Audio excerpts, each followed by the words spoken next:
Caros alunos, prosseguindo nosso estudo, retornamos agora à unidade 3, que trata, com um pouco mais de profundidade, das principais funções orgânicas. A primeira função estudada é a dos hidrocarbonetos, a qual é dividida em 5 tópicos: alcanos, alcenos, alcinos, cicloalcanos e aromáticos. Na videoaula anterior, tratamos, dentre outras características, das principais propriedades físicas desses hidrocarbonetos. Nessa segunda parte, trataremos das principais propriedades químicas dessas classes de hidrocarbonetos. Para os alcanos, temos somente ligações do tipo sigma sp3, sp3, entre os átomos de carbono, o que justifica sua baixa reatividade e alta estabilidade. Tais compostos são chamados de parafinas. Do latim, paro significa pequena e affinis significa afinidade. Ou seja, o nome parafinas se relaciona com a sua baixa reatividade. Nas moléculas dos alcenos, ocorrem ligações descritas como sigma sp2sp2 e pi-pp entre os átomos de carbono. A presença da ligação pi, que é fraca e gera maior densidade eletrônica entre os átomos de carbono, justifica sua alta reatividade. Esses compostos são chamados de olefinas, devido ao seu aspecto oleoso. Nos alcinos, por sua vez, ocorrem ligações triplas, onde encontramos interpenetrações do tipo sigma sp-sp aliadas a duas ligações pi-pp. Isso torna esse grupo bastante reativo. Alcinos são chamados de compostos acetilênicos, uma vez que derivam do acetileno, que é o etino, o alcino mais simples. Esse grupo de hidrocarbonetos é subdividido em alcinos verdadeiros e alcinos falsos. Os alcinos verdadeiros são aqueles que possuem a tripla ligação no carbono terminal, ou melhor, no carbono de extremidade. E alcinos falsos ocorrem quando a ligação tripla é interna à estrutura. As ligações presentes nos cicloalcanos são análogas àquelas encontradas nos alcanos, o que os torna, em geral, pouco reativos. Todavia, alguns cicloalcanos de cadeias menores, entre 3 e 5 carbonos, sofrem um fenômeno denominado tensões de Bayer, que descreveremos no próximo slide. Por fim, para os aromáticos, verificamos ligações parcialmente análogas às dos alcenos, uma vez que o anel benzênico, característica principal dos anéis aromáticos, possui ligações simples e duplas alternadas. O fenômeno da ressonância que ocorre no anel benzênico é a deslocalização dos elétrons π do anel. Esse efeito fornece alta estabilidade para o mesmo, dificultando bastante as reações de adição ao anel. Isso ocorre porque tais reações levariam à quebra da ressonância do anel. Assim, ao contrário dos alcenos, os hidrocarbonetos aromáticos realizam preferencialmente reações de substituição no anel benzênico. Tais reações não interferem no fenômeno da ressonância. Como foi dito no slide anterior, nos cicloalcanos são verificadas as tensões de Bayer. Nesses hidrocarbonetos, os átomos de carbono do anel cíclico possuem hibridização do tipo sp3. Sendo assim, deveriam ter ângulos de ligação iguais a 109 graus, 28 minutos. Porém, no ciclopropano, verificamos ângulos de 60 graus, no ciclobutano 90 graus e no ciclopentano 108 graus. Pode-se constatar que nos ciclos de 3 e 4 carbonos ocorre uma tensão angular bem intensa. No ciclopropano, especificamente, o ângulo é de 60 graus e deveria ser 109 graus 28 minutos, ou seja, a ligação sofre uma grande tensão angular. No ciclobutano, por sua vez, o ângulo é de 90 graus, enquanto deveria ser de 109 graus 28 minutos, o que também indica uma tensão angular bem intensa na molécula. No caso do ciclopentano, o ângulo interno é 108 graus, estando bem próximo do ângulo tetraédrico. Nesse caso, não se considera o efeito da tensão de Bayer. Do ciclohexano em diante, embora os ângulos sejam bem superiores ao ângulo tetraédrico, não se observam as tensões de Bayer. O ciclohexano, por exemplo, se fosse plano, teria ângulos internos de 120 graus. Todavia, verifica-se que a partir de 6 átomos de carbono, os cicloalcanos não são planos e seus ângulos se ajustam ao ângulo tetraédrico sem que ocorram tensões. Nesse sentido, o ciclohexano apresenta duas conformações denominadas barco e cadeira. Em ambas, os ângulos de ligação são de 109 graus 28 minutos. Conclui-se, portanto, que os cicloalcanos com 3 e 4 carbonos são bastante reativos, devido à alta tensão a que são submetidos. A reação química leva à quebra do anel e consequente eliminação do efeito tensional.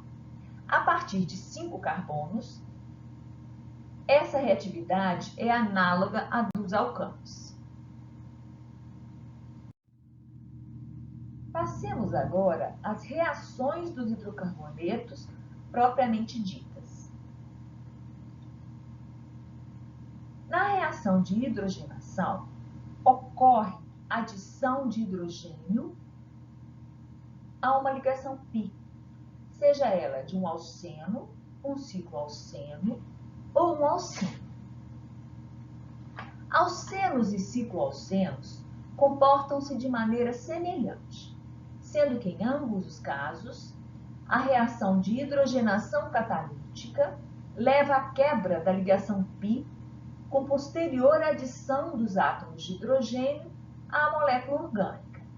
Assim, alcenos e cicloalcenos, por hidrogenação catalítica, produzem alcanos e cicloalcanos, respectivamente.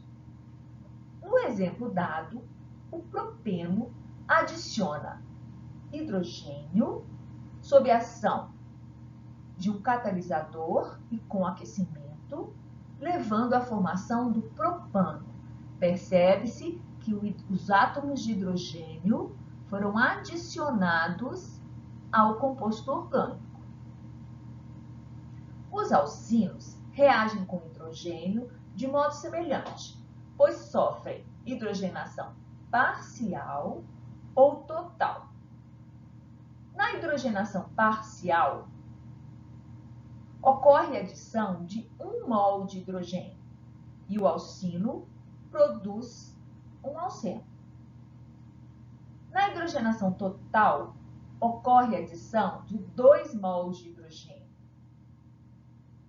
e o alcino leva à formação de um alcano. Percebemos aqui que o exemplo dado para a hidrogenação parcial é do propino, que adiciona 1 mol de hidrogênio e forma um alceno. Houve a quebra de uma ligação π com a posterior adição dos hidrogênios. Lembre-se que isso sempre ocorre com aquecimento e sob a ação de um catalisador. Na hidrogenação total, como exemplo, temos o propino, novamente, adicionando 2 mols de hidrogênio, com aquecimento e sob a ação de um catalisador, o que leva à adição desses 2 mols de hidrogênio, formando o propano. A reação de halogenação ocorre com todos os hidrocarbonetos praticamente, seja por um mecanismo de substituição ou de adição. Os alcanos reagem com os halogênios através de uma reação de substituição. Nesse tipo de reação, o composto orgânico perde um átomo e ganha outro no lugar. No caso específico da halogenação, o alcano perde um átomo de hidrogênio e ganha um átomo de halogênio. Mas qual será o átomo de hidrogênio perdido pelo composto orgânico? De acordo com a regra de Markovnikov, o carbono que perde hidrogênios é o carbono menos hidrogenado do composto.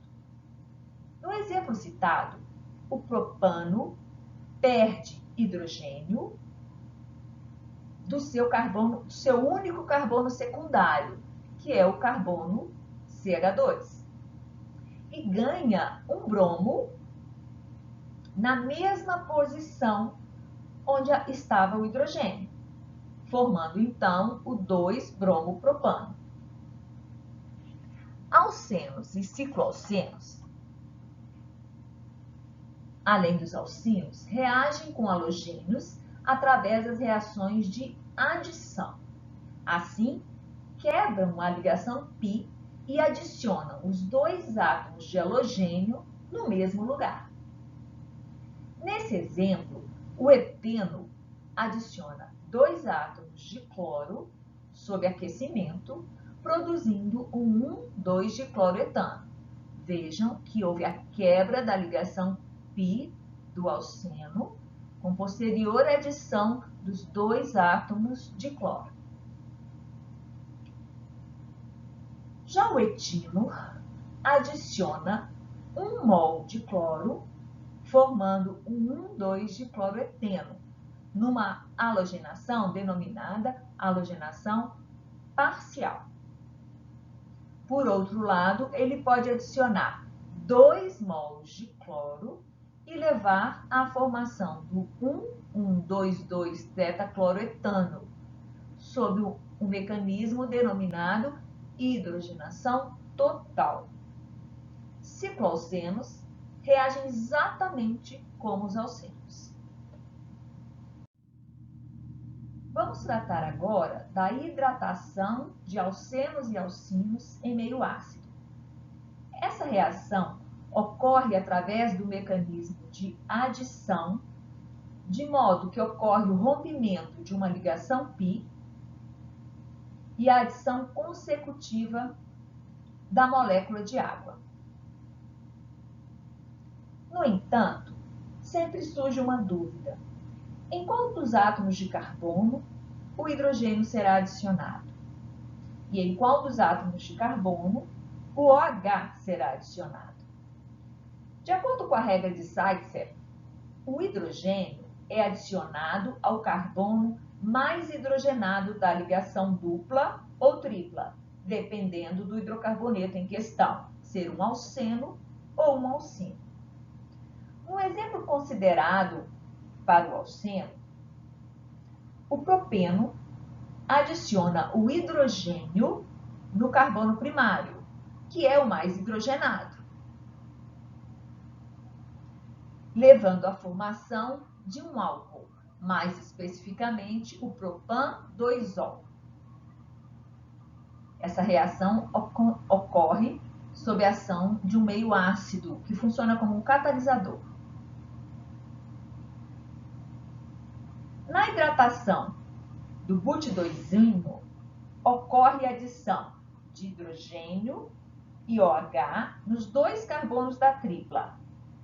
Nesse caso específico, não há diferença entre os carbonos, porque ambos não possuem hidrogênio.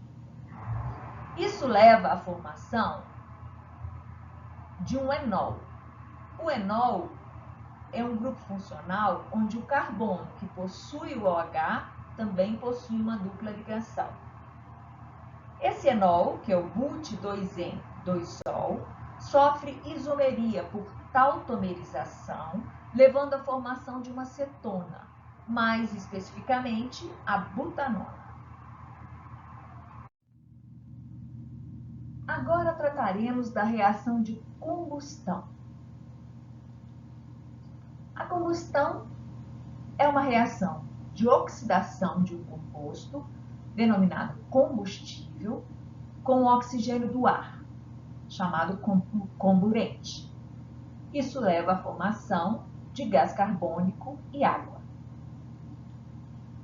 A combustão completa de qualquer hidrocarboneto produz gás carbônico, que é o CO2, e água, com liberação de energia, ou seja, é uma reação exotérmica. Esse tipo de reação ocorre quando há suprimento suficiente de oxigênio. No caso da combustão de um hidrocarboneto qualquer, ocorre a ruptura total da cadeia carbônica e a oxidação total dos átomos de carbono. Isso significa que o nóxido do carbono aumenta, atingindo seu valor máximo, que é 4+. Nos exemplos dados, metano, eteno e propino sofrem combustão completa, levando à formação de CO2 e água, com liberação de energia. Vejam que os produtos são os mesmos, independente do hidrocarboneto considerado.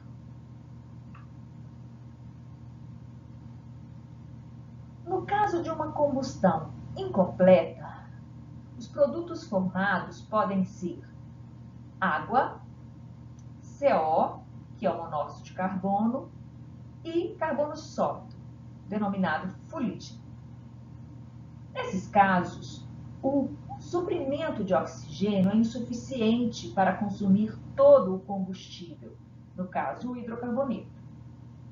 Quando se forma o CO, ou quando se forma o C, que é a fuligem, o nóxido do carbono atinge valores menores que no caso do gás carbônico. Por isso, a combustão é denominada incompleta. A oxidação de Baeyer é também conhecida como oxidação branda e ocorre quando reagimos o composto orgânico com permanganato de potássio em meio neutro, que é o caso da água, ou em meio básico. A oxidação branda de alcenos e cicloalcenos produz dióis vicinais. Dióis vicinais são álcoois com 2 grupos OH em átomos de carbono vizinhos. A oxidação branda do eteno, portanto, produz o etano 1,2-diol. Verifique que houve o rompimento da ligação π do eteno e a cada um deles, né, a cada um dos carbonos, houve a adição do grupo OH. Percebam também que o nóxido do carbono envolvido na reação passou de -2 para -1, o que denota a oxidação do mesmo. Considerando agora o alcino, temos 2 possibilidades.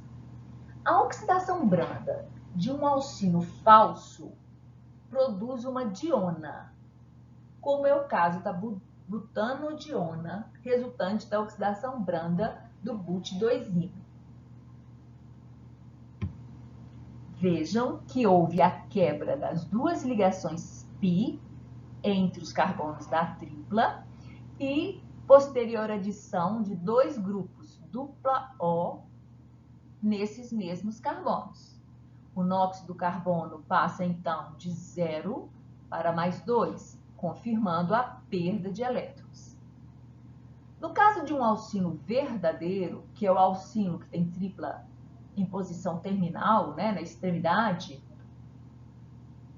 temos que no carbono da extremidade ocorre a adição de um grupo dupla O e um grupo OH, caracterizando uma carboxila nesse carbono. No carbono mais interno da ligação tripla, ocorre a adição do grupo dupla O. Para ocorrer a adição, houve a quebra das 2 ligações π, do alcino original. Vejam mais uma vez que o NOx do carbono passa de 0 para mais 2, no caso do carbono mais interno, e de menos 1 para mais 3, no carbono mais externo, confirmando mais uma vez a oxidação no processo. Para os casos, por fim, quando consideramos alcanos, cicloalcanos e aromáticos, esses hidrocarbonetos não reagem quando são submetidos à oxidação branda, porque necessitam de condições mais enérgicas para a reação ocorrer. A oxidação enérgica ocorre quando reagimos um composto orgânico com permanganato de potássio ou bicromato de potássio em meio ácido. Nessas condições, o oxidante fica bem mais enérgico e consegue levar ao rompimento das ligações duplas ou triplas de hidrocarbonetos. Para o ciclopropano, que é um cicloalcano, que possui uma intensa tensão angular, essa oxidação enérgica produz um ácido dicarboxílico. A tensão angular no anel do ciclopropano favorece o rompimento do mesmo, uma vez que enfraquece essa ligação. Isso leva à oxidação dos dois carbonos após o rompimento, formando um ácido dicarboxílico, nesse caso o ácido propanodioico. No caso de um alceno com dupla ligação interna com carbonos secundários, ou seja, um carbono que possui hidrogênio, ocorre a quebra dessa ligação com consequente formação de um ácido carboxílico. Por outro lado, se o carbono da dupla ligação for terciário, a quebra dessa ligação vai levar à formação de uma cetona. Nesse caso específico do 2-metil-butidozeno, os carbonos da dupla são secundário e terciário, respectivamente. O carbono secundário sofreu a quebra e foi oxidado a ácido carboxílico, no caso, ácido etanóico. O carbono terciário, por sua vez, sofreu a quebra da ligação e formou a propanona, que é uma cetona. Quando consideramos um alceno terminal, que é o alceno que possui uma dupla ligação na extremidade, temos duas situações diferentes. O carbono mais interno da dupla, se ele for secundário, levará à formação de um ácido carboxílico, como é o caso desse exemplo. Propeno leva à formação do ácido etanóico. O outro carbono, que é o carbono terminal, sempre levará à formação do ácido carbônico, que é o H2CO3. O ácido carbônico, por sua vez, ele é muito instável, ele sofre decomposição, formando CO2 e água. Portanto, alcenos terminais sofrem oxidação enérgica e sempre formam um ácido carboxílico ou uma cetona e CO2 mais água. Prosseguindo com a oxidação enérgica, podemos constatar que quando um alcino é submetido à oxidação com permanganato de potássio ou bicromato de potássio sob a ação de um ácido concentrado e aquecimento, sofre quebra da sua ligação tripla, com posterior produção de ácidos carboxílicos. No caso específico de um alcino falso, que é aquele que tem uma ligação tripla no interior da cadeia carbônica, haverá formação de duas moléculas de ácido carboxílico. No exemplo considerado, o butidozeno sofre quebra da ligação tripla, havendo formação de dois ácidos carboxílicos. Como a molécula é simétrica, esses ácidos são iguais. Portanto, a formação de duas moléculas do ácido etanóico, nesse exemplo. Para um alcino verdadeiro, que é aquele que possui a ligação tripla em um carbono da extremidade, ocorre formação de um ácido carboxílico na porção que se refere ao carbono mais interno da molécula e do ácido carbônico, que leva à formação de CO2 e água. Isso ocorre porque o carbono terminal é oxidado ao seu máximo, que é quando forma o ácido carbônico. Esse ácido, por ser muito instável, sofre decomposição, produzindo CO2 e água. No exemplo citado, o butio-1-ino sofre uma oxidação enérgica e produz o ácido propanóico, com a porção esquerda da molécula, e gás carbônico e água, com a porção direita da molécula.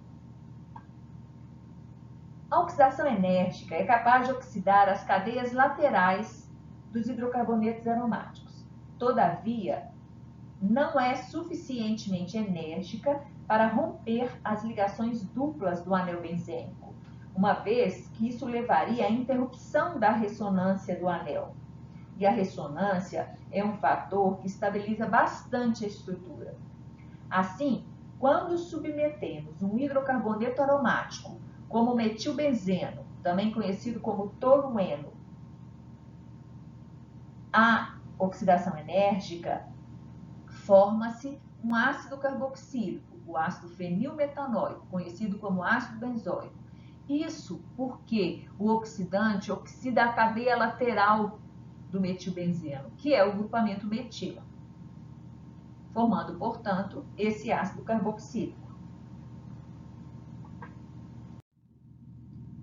A última reação que iremos considerar para os hidrocarbonetos é a ozonólise, uma oxidação mediada pelo ozônio, que é o O3. Alcenos e aromáticos sofrem oxidação por ozonólise. Essa reação é seguida por uma reação de hidrólise, uma vez que o produto intermediário, denominado ozonídeo, é instável, para não dizer explosivo. A hidrólise desse produto intermediário pode levar a aldeídos e ou cetonas, além do peróxido de hidrogênio, conhecido como água oxigenada. No exemplo considerado para os alcenos, o propeno sofre a ação do ozônio e da água. Observe que os carbonos que possuem a dupla ligação no substrato orgânico sofrem quebra da sua ligação dupla. E cada carbono da dupla recebe um grupamento C-O. Com isso, formam-se etanal e metanal, além da água oxigenada. No caso do composto aromático benzeno, a ozonólise seguida da hidrólise promove a quebra das ligações duplas do anel benzênico, produzindo 3 moléculas de etano-dial, que é um dialdeído, e 3 moléculas de água oxigenada. Observe que para cada dupla ligação é necessário uma molécula de O3 e uma de água. Na próxima videoaula, trataremos das funções orgânicas álcoois, fenóis e éteres. Até lá, pessoal!